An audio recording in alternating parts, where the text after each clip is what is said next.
बुहुमनि सावगारि आरो बियो मानि सावगारि दाउ बे दाउखौ मा होनना बुङोले बरफ जों ओरैनो गामियाव मा होनना बुङो दाउब'नि नामा बरफसो दै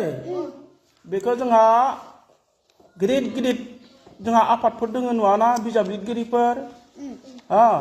आरो बेबायदि डक्टरेट लानायफोर दोङो नोंसोरबो देनां लाहैथां दै बिसोरो बेखौ दाउब'खौ दिनैनिफ्राय बर' रावाव बरफ होननानै बुङो मा बुङो हेल' लोगोफोर नोंथांमोना भिडिअनि इन्ट्र' नुबाय ससे भिडिअ नुबाय नोंथांमोना दिनैहाय आङो मा खोथाखौ नोंथांमोनजों सावरायनो नागिरदों स' लोगोफोर नोंथांमोना बे भिडिअखौ जोबजासे नाय आरो जोबजासे नायोब्ला नोंथांमोना ओरैबायदि दुखु मोनगोन जे बर' बिजोंनि फरायसालिफोराव मा जागासिनो दङ दिनैहाय बे थासारिखौ लानानैनो दिनै आं नोंथांमोनजों सावरायगोन आरो दिनैनि भिडिअनि मेन टपिकखौ दोननाय जादों जे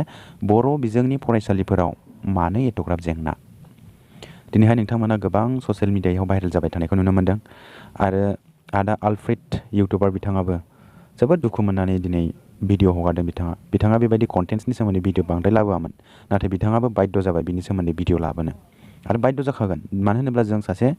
बर'नि फिसा आरो बर'नि फिसा जानानै जोङो बर' बिजोंनि फरायसालि थैनायखौ जों मालाबाबो मोजां मोना मालाबाबो गनायनानै लानो हाया दिनैहाय नोंथांमोना नायदो बे जेंनाया मा दिनैहाय फोरोंगिरिनि जेंनायाथ' दंखायोआनो दिनैहाय जोंनि गोबां फरायसालि दङ जिर' टिचार सिंगोल टिचार नाथाय जोंनियाव रोजा रोजा टेट क्वालिफाइड केन्डिडेट दङ हाइलि क्वालिफाइड टेट केन्डिडेट सोरनावबा मास्टार डिग्री दङ सोरनावबा पिएचडिबो दंबावो सोरनावबा नेट दं स्लेट दं टेट दं डिएलएड दं डाबल टेट क्वालिफाइड केन्डिडेटफोर दङ नाथाय बैफोर केन्डिडेटफोरा जोंनि बिटिसिनि सिङाव थानाय फरायसालिफोराव बे फरायसालिफोराव फोरोंगिरि मावनो थाखाय इलिजिबिलिटि नङा बिटिसि गभर्नमेन्टनि हिसाबै बेफोरबायदि हाई क्वालिफाइड केन्डिडेटआ बिटिसिनि फरायसालिनि फोरोंगिरि जानो क्वालिटि गोनां नङा मानो होनोब्ला दिनै बिथांमोना टेट क्वालिफाइड केन्डिडेटफोरखौ बिथांमोना थिसनथाइ होआ दिनैहाय नोंथांमोना नुनो मोन्दों एलपि आरो एमइ स्कुलनि जानाखि एडभार्टाइजमेन्ट ओंखारदों टेटनि बेवहायबो दिनै भेकेन्सिस बेकआपखौबो होनो हायाखै मानो होनो हायाखै बेखौ एडभार्टाइजमेन्टखौथ' जों मिथिगौ बेनि E file number SIU E file नाम्बारखौ नायनानै बियो 1216नि थाखाय बियो एडभार्टाइजमेन्ट दा 1216 होननानै एडभार्टाइज जाखिनाखि सेंक्सन पस्ट फैनाय जों बेखौ बयबो मिथिजोबगौ नाथाय टेट क्वालिफाइड केन्डिडेटफोरनो 1216 पस्टखौ जे होजोबगोन ना होजोबा बेनि भेकेन्सि बेकआपखौ मानो होनो हायाखै दिनैहाय बै हाइलि क्वालिफाइड टेट क्वालिफाइड केन्डिडेटफोरा बिटिसिनि स्कुलावहाय फोरोंगिरि मावनो थाखाय बिथांमोना एलिजिबिलिटि नङा क्वालिटि नङा बिथांमोना बै गोदो गोदाय जुगनि जायफोर बिथांमोना टेट गैया डिएलएड गैया डिग्री गैया बिथांमोनखौ दिनै फार्स्ट प्रायरिटि होनानै बिथांमोनखौ सोसननायनि बेबस्था लागासिनो दङ दिनैहाय नोंथांमोना नुनो मोन्दों हाइकर्टनि गेजेरजों जानाखि अपिनियन जाजमेन्ट ओंखारदों दाख्लै बावैसो बे 1216 पस्टनिफ्राय 421 पस्टखौ माइनास खालामनानै गुबुननो राननानै होसिगोन बेबायदिनो सिगाङाव 427 रानखांबाय आरो सिगाङाव रानखांबाय बेबायदिनो दिनैहाय जोंनि गेजेरावहाय टेट क्वालिफाइड केन्डिडेटफोरनि थाखाय बिटिसिनि सोलोंथाइ बिफानाव जायगा गैया दिनैहाय 1216नि जानाखि एडभार्टाइजमेन्ट ओंखारदों बे जास्ट टेट क्वालिफाइड केन्डिडेटफोरखौ एसे सिरि दोनहोनो थाखाय एसे सिरि थाथ'होनो थाखाय एडभार्टाइजमेन्ट होनाय बायदिसो मोनबाय आङो दिनैहाय एप्लाइआबो जागासिनो दङ नाथाय एप्लाइआव जे ओरैबायदि मोनसे क्वालिटि गोनां मोनसे वेब पेज खालामनांगौ पर्टेल बानायनांगौ बिथांमोना बेखौ बानायनो हायाखै दिनैहाय टेट क्वालिफाइड केन्डिडेटफ्रासो मा प्रब्लेम जादों प्रब्लेम जायाखै बेखौ मोनफा खोन्थाहरनानै सुद्रायहोबाय थानांगौ मा जाखो बियो बिटिसिनि सोलोंथाइ बिफाना बबे लामाजों थांगासिनो दङ दिनैहाय जोंनि गेजेरावहाय सेपारेट डाइरेक्टर मोनबाय होननानै गोबां बमा गावदों गोबां रंजादों गोबां मोसादों दल दामदों खाम दामदों रंजादों बाजादों बेफोरो मा रंजानानै बाजानानै मा मोननांगौ डिपार्टमेन्टआ बबे लामाजों थांगासिनो दङ सोलोंथाइ डिपार्टमेन्टआ दिनैहाय बर'फोरखौ मोनसे हिउमेन रिसर्स दाग्रा होनोब्ला मेन बुस्थुआनो इडुकेसनखौ जे फोथायबाय अब्ला जोंनि गेजेराव हिउमेन रिसर्स सोमजिनाया खमायलांबाय दिनैहाय जों मिथिगौ बर' बिजोंनि फरायसालियाव फरायोब्ला मा जेंना दङ दा आरो जोंनि गार्जेनफोरा बेफोरबायदि जेंनाखौ नुनानै माबोरै बे जेंनायाव नारसोमनानै गावनि गथ'खौ हरगोन दिनैहाय जोंनि दैदेनगिरि लिडारफोर रावबो बिनि फारसे गुरुत्थ' गैला साफ्रोमबो लिडारफोरा मा साननैसो फरायसा आफाद माहारियारि आफादाव ओंखारनानै गावनि स्टेटासखौ बानायनानै लाग्रोनोसै गावनि सिनायथिखौ बानायनानै लाग्रोनोसै अब्ला जेब्ला गावनि सिनायथिया मोजां पाब्लिकफोरनि गेजेरावहाय मोजां सोमोन्दो जाबाय अब्ला डाइरेक्ट पलिटिक्सआव फैबाय सिट मोनबाय पावार मोनबाय थाखा फैसा गारि मटर बिल्डिं लुबाय जातिखौ ज्राब गारबाय बेबायदिसो गोदोनिफ्रायनो बे ट्रेन्डआ सोलिबोगासिनो दङ दिनै फरायसा आफाद होन माहारियारि आफाद होन गुबुन आफादानो जाथों आफादाव हाबनानै थाजोबनोसै गावनि केरियारनि जानाखि पाब्लिक रिलेसन पाब्लिकजों मोजां मोनजानाय अनसायजानाय बेखौ दानानै लाग्रोनोसै राजखान्थियाव थ्रोब दानानै लाग्रोनोसै राजखान्थियाव थ्रोब गावनि सिनायथिखौ दानानै लानोसै राजखान्थियाव थ्रोब जाथिखौ जालदाब दाथ' ट्रेना बेबायदिनो सोलिगासिनो दंना सोरखौ जों मा बुंबावनो जों मेगनजों देग देग नुबोगासिनो दं आरो रायजो राजाफ्रा साफ्रोमबो नुबोगासिनो दङ बेवहाय सोरबा राजखान्थि हान्जाया मोजां सोरबा राजखान्थि हान्जाया गाज्रि बेखौ बुंनो थाङाखै बर'नि साफ्रोमबो राजखान्थि हान्जायानो बे एखेयानो थांगोन गंसेयाव गन्द्रायाव दाननानै नायब्लाबो बे एखेयानो मोनगोन बिसोरखौ नाथाय जोंनि बिजोङा बबे लामाजों जोंनि जाथिया बबे लामाजों दिनै नोंथांमोना नुदों रोजा रोजा टेट क्वालिफाइ केन्डिडेटफोर दङ नाथाय बिथांमोनखौ फोरोंगिरिनि थाखाय थिसनथाइ होआ दा मोनसे गोदान भाइरेल जाबाय थानाया जाहैबाय बर' बिजोंनि बिजाबनि जेंना नोंथांमोना भिडिअनि इन्ट्र'आवनो नुखादों बेवहाय सासे फोरोंगिरिया माखासे फरायसालिनि उन्दै उन्दै गथ'फोरखौ जास्ट फरायसालियावल' हाबजेनदों दा बे फरायसालियाव हाबजेननायाव बर'नि गोदान बिजाब फैदों दा बे बर'नि गोदान बिजाब फैनायाव बर'नि माखासे गोदान गोदान सोदोब सोसनदों जोंनि हाइलि क्वालिफाइड इन्टेलिजेन्ट बिजाब लिरगिरि बिजाब सुजुगिरि बिथांमोनहा दा जोंनि गेजेराव बेफोरबायदि जेंनाजों सोमजिबाय थायोब्ला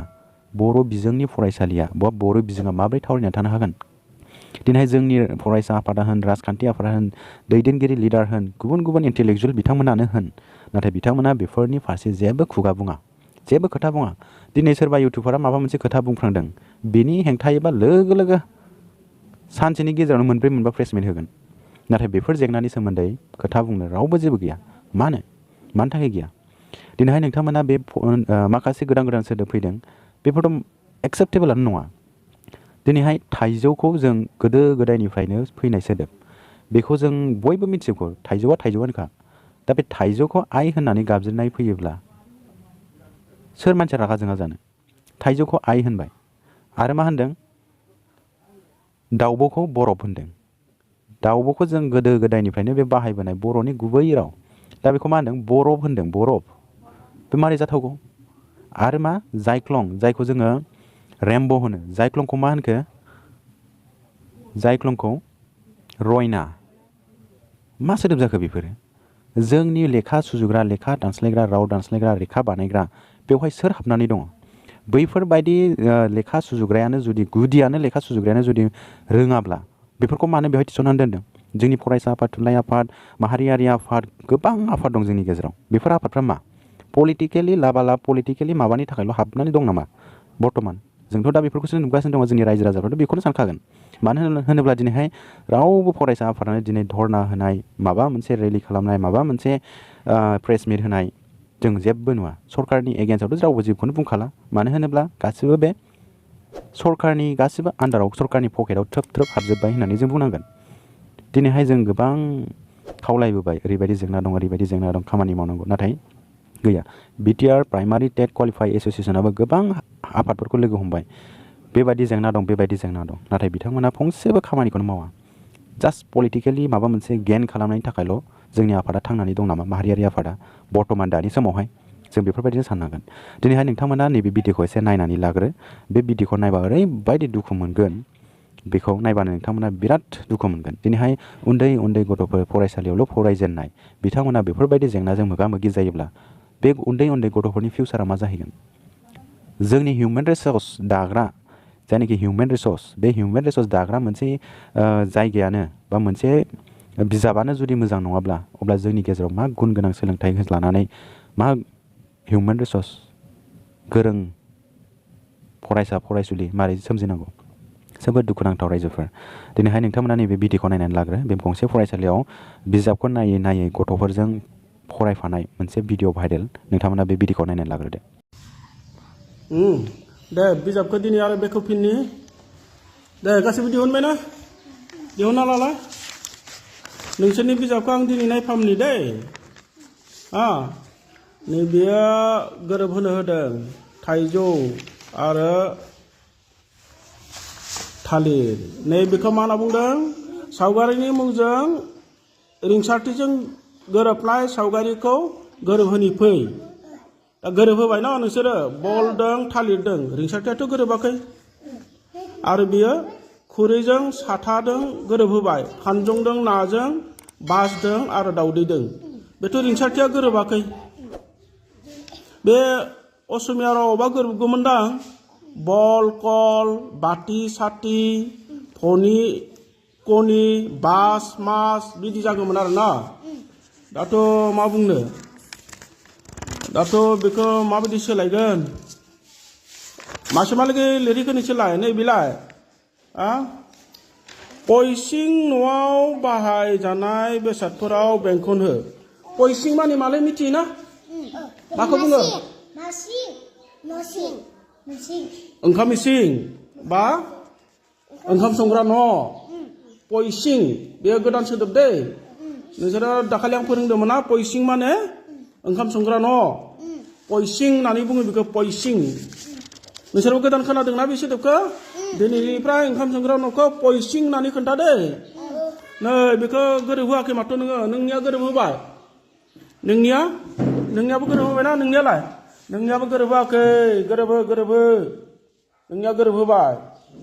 माबायदि गोरोबनाय दंखायो जोंहा बल आरो बरफ बल दं आरो बरफ दं दा सावगारि नायनांगोन नोंसोरो बेयो बलनि सावगारि आरो बेयो मानि सावगारि दाउ बे दाउखौ मा होनना बुङोलै बरफ जों ओरैनो गामियाव मा होनना बुङो दाउब'नि नामा बरफसो दै बेखौ जोंहा गिदिर जोंहा आफादफोर दङ नुवाना बिजाब लिरगिरिफोर आरो बेबायदि डक्टरेट लानायफोर दङ नोंसोरबो देनां लाहैथां दै बिसोरो बेखौ दाउब'खौ दिनैनिफ्राय बर' रावाव बरफ होननानै बुङो मा बुङो बरफ होननानै बुङो दाउब'खौ दै आरो बेनिफ्राय बेखौ गोरोबहोदो दै नोंनियाबो गोरोबहो कमला कलम कवाखौ दं बरफ खरम आरो खदाल बिदिनो बल आरो बरफ बेयो गोरोबदोंना बेखौ गोरोबना होखादों होमबा सावगारिखौ नायनानै गोरोबहोग्रो हांखोखौथ' जथायनो हायाखै नोंसोरो आं लासै लासै फोरोंलांगोन दासो नोंसोरो फरायसालियाव फैजेनदो दै मात्र बेखौल' गोसोआव लाखिदो बै नुनाय दाउब'खौ बर' रावाव मा बुङो बरफ बुङो दे आरो बेबायदि नाम सोलायनाय नोंसोरनि न'नि रावजों आरो फरायसालिनि रावजों गोरोबै जानो हागौ बर' रावाव नै बेखौ नाय बेयो मा फिथाइ नै बेयो आइखौ जोंनि मा होनना बुङो बर' रावाव थाइजौ दायो जोङो फरायसालिनि रावाव मा नांगोन गोदान बर' रावा आइ होनना बुङा आइ आफा माने आफा न बिदिनो आरो बेयो मा जालायखो अखमिया हांखोसो बे अखमिया हांखोथ' आं नोंसोरनो फोरोङाखै मात्र बेखौल' गोसोआव लाखि दिनैनिफ्राय थाइजौखौ मा होननानै बुङो आइ होननानै बुङो जोंनि गोदानै दुस्थ' खालामनाङा गोदानै लिरजानाय बर' राव बियो दै बेखौ मालाय बर' थुनलाइ आफाद बर' फरायसा आफाद नाम खोनादोंना नोंसोरो बिसोर मालाय गोदानै थाइजौखौ आइ नाम होबाय बर' राव दै दिनैनिफ्राय थाइजौ नुबोला मा बुंगोन नोंसोरो नैबिदि थाइजौ नुबोला बेयो मा आइ दै आरो बेबायदि बर' राव जोंहा सोलोंनो गोनां दङ ना नै बेखौबा मा बुङो थ होदो थखौबा मा होनगोन थेमा होननासो बुंगोन जोंथ' बथल होननासो बुङो न आस्सा बेयो जालांबाय थागोन जों हांखो सोलोंलांबाय थागोन दै मात्र बर' राव मा दङ नै नै बेखौ मा बुङो बेखौ रयना ओरैनोबा जों जायख्लं होनना बुङो न जायख्लं बुङो आरो असमियाव रामधेनु बुङो इंराजियाव मा होनना बुङो रेम्बु बर'आव मा होनना बुङो रयना होननानै बुङो दै गोसोआव लाखि दै थाइजौखौ जों थाइजौ होनना बुंबाय थानायखौ मा बुङो बर' रावाव आइ होननानै बुङो नै बेबा मा जाखो माइ मम मटर मानसि मै बेयाव मा लिरदो रिजि दुस्थ' खालामना सावगारि नायनानै मुं लिरनि फै दाथ' बियो माबायदि जागोन जोंसो जाम्बा जाखो ना लिरगिरियासो गोरों जाखो हाला आङो फोरोंनो आरो बेबायदि गोबां दङ जानांगौ आं नायलांबाय थानि मोनबाला खिथिगोन नै बेखौ मा बुङो बेखौ हाथरखि होनना बुङो ना दिनैनिफ्राय बर' राव बिनि नामा हाथरखि नङा मा तगर गोसोआव थाबायना दाखालिबो फोरोंदोंमोन आं तगर तारमाने सावगारि ताला तगर टपला तुरमुस गायोना गाया नोंसोरा गाया गाय न'आव गायनो हो नै हाथरखिखौ मा होनना बुङो दिनैनिफ्राय बर'आव टगर दै टगर होनना बुङो हाथरखिखौ मिथिबायना नोंसोर गोसोआव थागोन गोदान गोदान सोदोबफोरखौ बे जायख्लंखौ मा होनना बुङो बर'आव मा बुङो नै एन्जर ओइ नैबे एन्जर फिसाखौ मा बुङो नोंसोरो नाव न' निंनि होनना बुङो दे निंनि एन्जर फिसाखौ दे गोसोआव लाखि दे आरो नैबेबायदि फुट फुट थानायखौ एन्जर होनना बुङो नैबायदि सावगारि थानायखौ एलबाम होनना बुङो राबननि नैबायदि हिन्जावसानि सावगारि थाबाथाय एम होनना बुङो आरो नैबेबायदि दामग्रा धतरा बा जोंनिया सेरजा दोङो ना बेखौ इम्बु होननानै बुङो इम्बु बायदि नुयोना सेरजाखौ लोगोफोर नोंथांमोना नुनो मोनबाय दिनैहाय बर' बिजाबनि क्लास 1नि बर' बिजाबाव गोदान गोदान सोदोब फैदों थाइजौखौ आइ सेरजाखौ बोरैबा बुंदोंमोन जायख्लंखौ रयना दाउब'खौ बरफ एन्जरखौ निंनिंनो मा जाखो बेफोरो जोबोद दुखुनांथाव आरो माखासे सावगारिजों गोरोबनाय जेनेबा रिंसारथि गोरोबलायनायावबो गोबां प्रब्लेम दं थारमाने डाइरेक्ट एसामिसनिफ्राय डाइरेक्ट बर' एसामिसजों बर'जों माबोरै गोरोबनांगौ रिंसारथिया एसामिसाव जुदि थाइजौखौ आम होनोब्ला बर'आव बेखौ आमखौनो होनसै नामा बर'आवथ' बे थाइजौसो जागोन बेथ' जानाय नङाना दिनैहाय नायदो नोंथांमोना मा खालामनो सानदों जोंनि गेदेर गोलाव बिथांमोनहा जे बेफोरबायदि बिजाबखौ सुजुग्रा थायोब्ला जोंनि इयुना मा जागोन दा बिनि उनावहाय माखासे जोंना जेंना दंबावो नोंथांमोना बेखौ नायबावदो दा जोंनि गेजेरावहाय फरायसानि जेंना दङ फरायसानि जेंना दा बे फरायसानि जेंनाया मा दिनैहाय जोंनि सरकारि बर' बिजोंनि फरायसालियाव एनरलमेन्ट गैया मानि थाखाय गैया दा बैफोरबायदि जेंनाखौ नुनानै जोंनि गार्जेनफोरा बेफोरबायदि फरायसालियाव माबोरै थिसनगोन दिनैहाय जोंनि लिडार दं माहारियारि आफाद दं पलिटिसियान लिडार दङ दिनैथ' जोंनि बिटिसिनि चिफ प्रमद बर' बिथाङाथ' फरायसा आफादनिफ्रायनो फैनाय सासे लिडार नाथाय बिथाङा बेफोरनि फारसे जेबो फंसेबो खोथा बुङा मानो खोथा बुङा बिथाङा दिनै गेदेर गेदेर प्रग्राम खालामो लिटारारि फेस्टिभेल खुंनाया गाज्रि खोथा नङा मोजां खोथा नाथाय क्रर क्रर थाखाजों प्रग्राम खुंनानै बे जोंनि फरायसालिनि जानाखि बिजाबनि जेंना बै बिजाबनि जेंनायाव बे बिजाबखौ मोजाङै बानायनांगौ होननानै बिनि थाखाय एक्सट्रा फैसा एक्सट्रा बाजेट दिहुननो हाया नामा बा मोजाङै बिजाबखौ सोदांनांगौ बिनि थाखाय 3 4 10 जन ट्रेन्सलेटर बिजाब सुजुग्रा बिजाब बानायग्रा गोदान स्टाफ थिसननो हाया नामा आरो बिटिसि ओनसोलनि थाखाय बर' बिजोंनि थाखाय एक्सट्रायै बिजाब पाब्लिश खालामग्रा बेखौ डिमान्ड खालामनो हाया नामा बर' बिजोंनि बर' स्कुलनि बर' फरायसाफोरनि थाखाय एक्सट्रायै जोंनि बिटिसियावनो बिजाबखौ पाब्लिश खालामगोन बेखौ जों डिमान्ड खालामनो हाया नामा बेफोरखौ मानो डिमान्ड खालामा जोबोद दुखुनांथाव बाथ्रा रायजोफोर दिनैहाय जोंनि गेजेराव गोबां जेंना दं रावनि जेंना फरायसानि जेंना फरायसालि न'नि जेंना गोबां दं गोबां दिनैहाय फरायसाफोरनि अनजिमाया गोमालांबाय बेफोरबायदि जेंनानि थाखाय उनावहाय गभर्नमेन्टआ सोरखौ दाय होयो रायजो राजाफोरखौसो दाय होयो गावसोरनि दायखौ गावसोरा जेब्लाबो बिथांमोना आजावनानै लाया मानो होनोब्ला नोंथांमोननि फरायसाफ्रानो गभर्नमेन्ट फरायसालियाव फरायला बेवहाय जों मानो फोरोंगिरि सोनो बेबायदि बुंनाय जोंखौ दाय होनसै नाथाय नोंथांमोनानो बेफोर स्कुलावहाय मोजां गुन गोनां टिचारफोरखौ थिसनथाइ होआ नांगौ रोखोमनि बिजाब होआ नांगौ रोखोमनि इनफ्रास्ट्राक्चार होआ दा बेनि थाखायनो बेवहाय गाव गावनि गथ'खौ माबोरै थिसनहैनो बेफोरबायदि फरायसालियाव थिसननाय नंखाया ओमफ्राय उनाव मा फरायसालिया बायलांसै बन्द' जानोसै उनावहाय गावसोरा बे फरायसालियाव जानाखि थाखा हरनांगौमोन सेलारि हरनांगौमोन फोरोंगिरिफोरनि थाखाय बिथांमोना बारग'लांबाय थाखाया बासिबाय टेक्सआथ' समान खांगासिनो दंना इडुकेसन सेक्टरनि थाखायथ' फैसाखौ गोबां बुरजा टेक्स लायो बिथांमोना उनाव रायजोनि इडुकेसननि जानाखि टेक्स लानाय बे टेक्सखौ नाथाय रायजोफोरनि थाखाय इडुकेसन सेक्टराव बिथांमोना मोजाङै बाहायला बिथांमोना गावसोरनि पलिटिकेल रेलि पलिटिकेल प्रग्राम बेफोरावसो जों गोबां क्रर थाखा बाहायनाय नुनो मोनो बेफोर मा जोंनि इयुना मा जागोन मोनसे समावहाय जोबोद दुखुनांथाव रायजोफोर दिनैहाय फरायसालि न'नि जेंना जों गोबां नुयो बबेबा स्कुलाव उखुम मुदायानो अख्रां नुहुरलायनाय बबेबा स्कुलाव इन्जुर गैया बबेबा स्कुलाव डेस्क बेन्च गैया बबेबा स्कुलाव ब्लेकबर्डआनो गैया जोबोद दुखुनांथाव बाथ्रा बबेबा स्कुलनि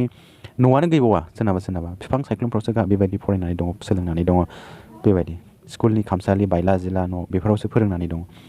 जोबोद दुखुनांथाव बाथ्रा दिनैहाय जोंनि गेजेराव गोबां लिडारफ्रा गावजों गाव दान्थे बिदान्थे पलिटिकेलि खालि बे पलिटिक्सनिल'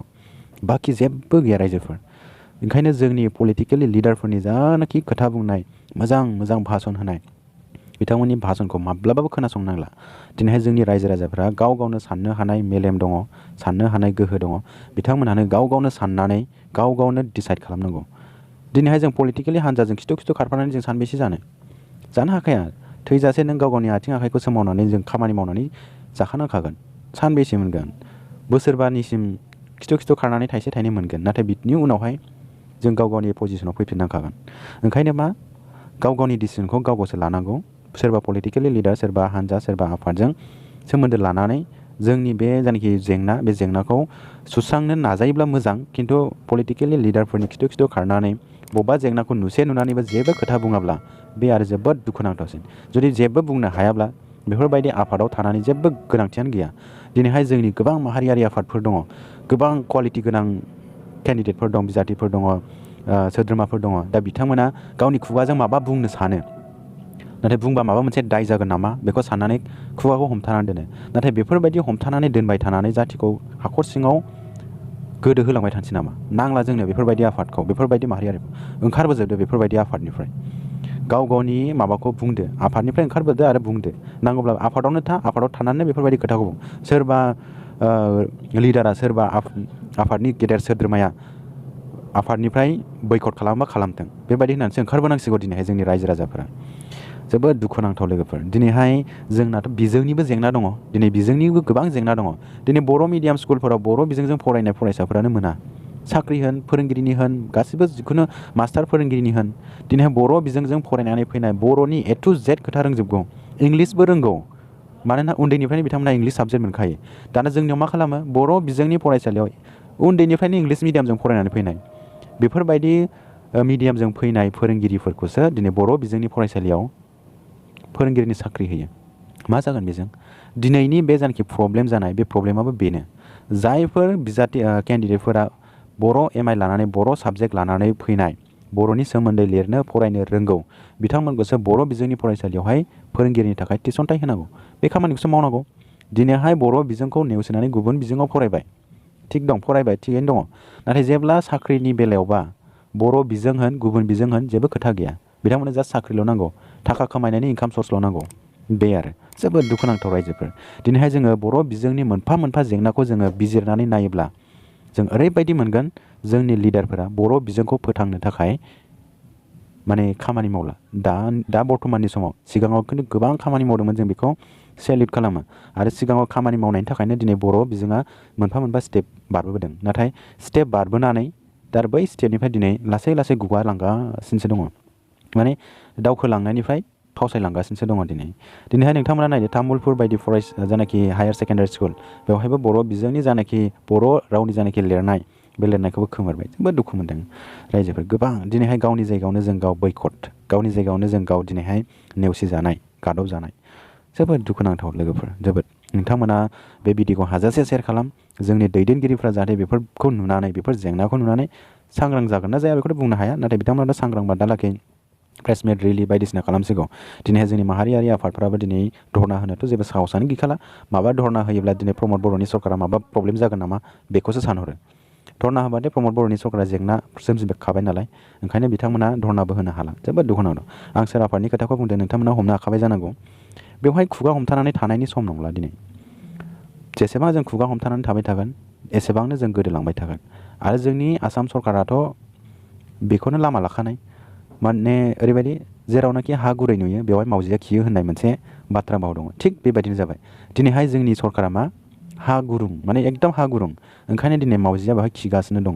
माने जेराव गुरुं हा नुयो बेवहाय मावजिया खियो होननाया थिग बेबायदिजों दिनैहाय गोरोबफाबाय एकदम गोरोबफाबाय सिगांनि समाव जों बेफोरबायदि एथ'ग्राब प्रब्लेम नुवाखैमोन नुदोंब्लाबो फिसा फिसौ माइनर जादोंमोन आरो मोनफा मोनफा स्टेप दावखोबाय थादोंमोन फरायसा आफादाबो बिराद स्ट्रंमोन बै समाव एसे माबा जाब्लानो धरना होनाय एसे माबा जाब्लानो प्रेस मिट होनाय एसे माबा जाब्लानो राजा लामा होबथानाय बेबायदिमोन खिन्थु दानि बे समावहाय बेबायदि नङा दिनैहाय फरायसा आफाद होन गभर्नमेन्ट होन पलिटिसियान होन माने जेबो डिफारेन्स गैयै बायदिसो जों मोनबाय दिनै जोबोद दुखुनांथाव रायजोफोर लोगोफोर बेखिनियानोसै लोगोफोर दा आं बे भिडिअखौ लाबोदों दा सोरबा आंखौ गाज्रि होनगोन दा ओंखायनो बेफोरबायदिनि थाखायबो एखमबा मा जायनाखि माबा खुगा बुंनो थाखाय साहस लानानै ओंखारबोयो बिथांमोननि साहसआबो दिनैहाय माने साहसखौनो जाया बिथांमोननि साहस जानाखि लानानै फैदोंमोन बेबो गोदोलांफिनो मानो होनोब्ला जोंनि गेजेराव सापर्ट होलायनायानो गैया सोरनिबा सासेया गोसोखांनानै साहस खालामनानै ओंखारबोदों बेखौ डाइरेक्ट बिनि खुगाखौनो मुथेनानै गोदोनायाव सेबथेनानै दोनो जाहाथे जेबो बुंनो हायि थिग बेबायदिनो जाबाय लोगोफोर लोगोफोर बेखिनियानोसैमोन दिनै आं नोंथांमोनजों जोबोद माने दुखुनांथाव बाथ्रानि सायाव सावरायबाय नोंथांमोना बे भिडिअखौ हाजासे शेयार खालाम जेसे हायो एसे बेखिनियानोसै लोगोफोर नोंथांमोना बे चेनेलखौ साबस्क्राइब खालामनानै दोनबानो जाबाय आरो हायोब्ला भिडिअखौबो लाइक आरो शेयार खालामनानै होबानो जाबाय स' लोगोफोर बेखिनियानोसै भिडिअहा थेंक इउ गोजोन्थों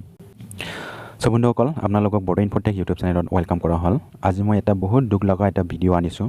আৰু সেই ভিডিঅ'টো আজি ভিডিঅ'টো টেডৰ লগত জড়িত নাই এই ভিডিঅ'টো মিডিয়ামৰ লগত জড়িত মই এজন বড়ো ল'ৰা হয় বড়ো মিডিয়াম পঢ়ি অহা এজন বড়ো ল'ৰা হয় মোৰ ফাৰ্ষ্ট লেংগুৱেজটো কি হ'ব বড়ো লেংগুৱেজ হ'ব ছেকেণ্ড লেংগুৱেজ কি হ'ব অসমীয়া লেংগুৱেজ হ'ব থাৰ্ড লেংগুৱেজ কি হ'ব হিন্দী বা ইংলিছ হ'ব চ' সেই হিচাপত আমাৰ আজি যোনটো ক্লাছ 1ৰ কিতাপ আহিছে সেই কিতাপত বহুত মানে ভুল আছে যোন বস্তুটো আমি সৰুৰ পৰাই আমি এইটো ৱাৰ্ডছত ইউজ কৰি আহিছোঁ মেংগ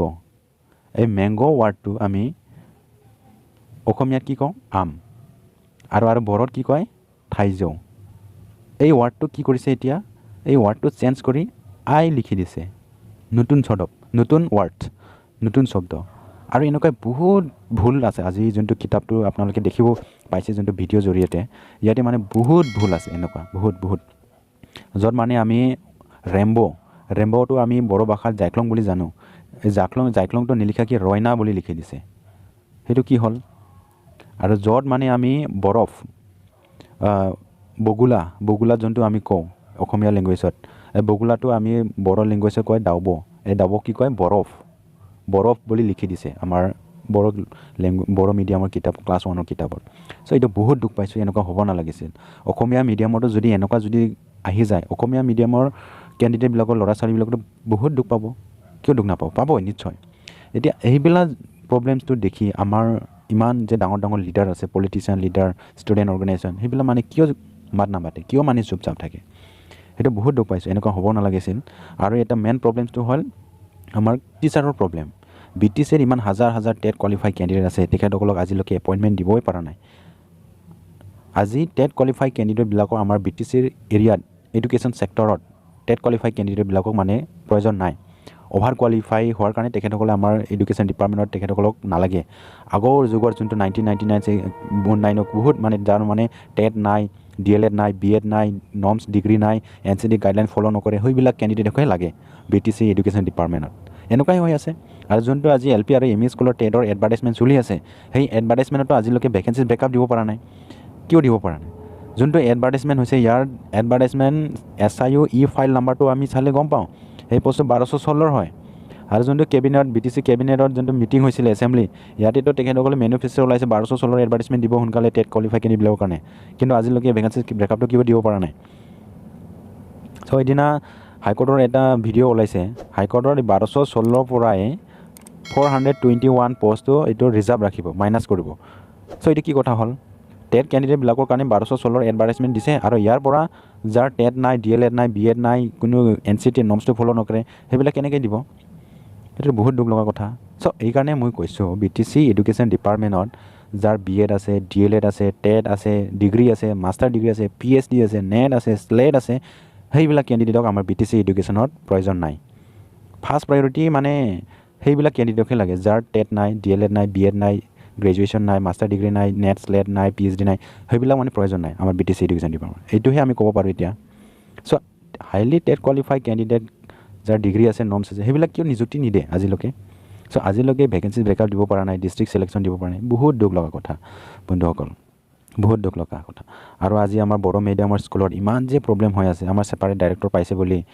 এতিয়া আমাৰ এডুকেশ্যন ছিষ্টেমটো ভালেই হ'ব লাগিছিল কিন্তু আজি কিতাপৰ প্ৰব্লেম স্কুলৰ প্ৰব্লেম টিচাৰৰ প্ৰব্লেম আৰু অন্যান্য বহুত আছে স্কুলৰ যোনটো ইনফ্ৰাষ্ট্ৰাকচাৰ ডেভেলপ হ'ব লাগিছিল ইনফ্ৰাষ্ট্ৰাকচাৰটো ডেভেলপ নাই কোনোবাৰ ওপৰত টিং নাই বাৰাণ্ডা যোনটো বেৰ আছে বেৰো নাই ৱাল নাই কি নাই